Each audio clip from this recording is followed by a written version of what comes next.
Hello दोस्तों।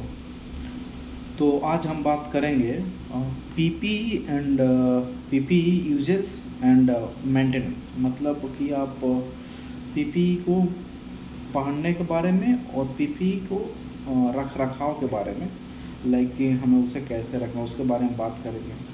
तो first of all PPs क्या है? PPs stands for personal protective equipment, मतलब जो हम अपनी खुद की सुरक्षा के लिए पहनते हैं, तो दैट इज़ कॉल्ड पीपी।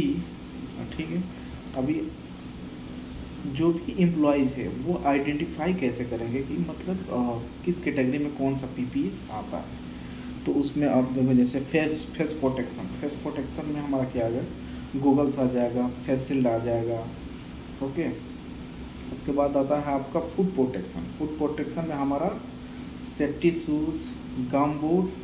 उसके बाद से आ जाएगा आपका रेस्पिरेटरी प्रोटेक्शन मीन्स आपका रेस्पिरेटरी, लाइक नोज मास्क हो गया, आपका रेस्पिरेटर हो गया, डस्ट मास्क हो गया, etc। तो ये हमारा रेस्पिरेटरी प्रोटेक्शन हो गया। Body protection means like in case of any chemical spillage, और आप कुछ काम कर रहे हो, कुछ केमिकल लीकेज गिर गया आपके बॉडी के ऊपर, तो उसको प्रोटेक्शन के लिए before working with the chemical आपको एक सूटेबल जो भी एप्रॉन आते हैं, क्योंकि इसमें एप्रॉन आते हैं, उसको आप यूज़ करना है। तो आप अपना बॉडी प्रोटेक्शन कर सकते हो। हैंड प्रोटेक्शन के लिए आपका हैंड ग्लव्स हो गया, अलग अलग कैटेगरी का हैंड ग्लव्स होता है। जैसे कि जनरल वर्क, नॉर्मल काम करना, तो आप कटन ग्लव्स यूज कर सकते हो। वेल्डिंग वगैरह हो गया, ग्राइंडिंग हो गया, तो आप लेदर के ग्लव्स यूज कर सकते हो। For chemical rubber gloves, electrical is different type का ग्लव्स है। तो आप as per work you can use the hand gloves as per work. Okay. So okay, this is the identified, मतलब हम इस पीपी को आइडेंटिफाई कर लिए कि ये चीज़ हमारा पीपी होता है। पीपी का रख रखाव के बारे में आप बात करते हैं कि मतलब उसका रख रखाव, उसका टेक केयर कैसे करना है। अभी देखो, एम्प्लॉयर जो भी हैं उनका रिस्पॉन्सिबिलिटी क्या होता है कि हम पीपी आपको, हमारे जो भी एम्प्लॉयज़ हैं उनको हम अवेलेबल करा दिए, उनको दे दिए हैं। तो एम्प्लॉय का रिस्पॉन्सिबिलिटी है, अगर कोई भी पीपी आपको दे रहा है तो उसका रख रखाव, उसकी जिम्मेदारी एम्प्लॉय की है।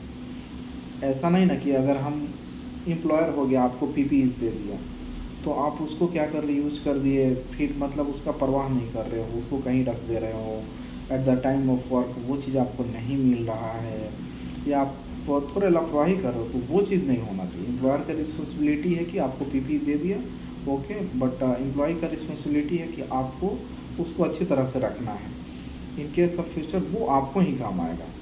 ठीक है। ऐसा नहीं, जैसे कि अगर हम अपना एग्जांपल के तौर पे देखो, अभी हम लोग फ़ोन रखते हैं, तो फ़ोन हम लोग कैसे रखते हैं, अपना प्रॉपर रखते हैं ना, कि हाँ कहीं खो गया या गिर गया या कुछ हो गया तो हमें पैसा देना पड़ेगा या फिर से नया लेना पड़ेगा।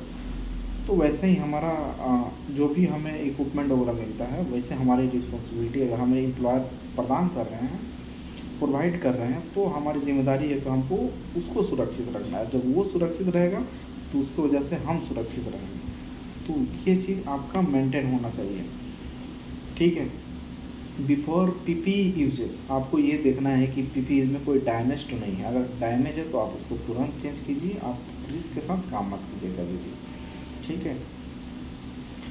अगर पीपीज जैसे कभी डर्टी हो, जैसे हमारा कपड़ा हो गया गंदा हो जाता है, तो हम लोग साफ़ सफाई रखते हैं, तो वैसे हमारा पीपीज है, कुछ दिनों के बाद वो भी मतलब धूल के कारण वो भी गंदा हो जाएगा। ठीक है। तो आप उसका साफ़ सफाई रखना भी हमारा कर्तव्य है, तो ये चीज़ पर हमको ध्यान देना चाहिए। And PP does not share, PP should not be share as individual. Okay. Individual there on PP. So आपको क्या करना, मतलब जो भी हमारा पीपी है ना, तो उसको आपको क्या करना है कि हमें खुद पढ़ना है, हमें खुद रखना है, हमें किसी और के साथ वो शेयर नहीं करना है। ठीक है।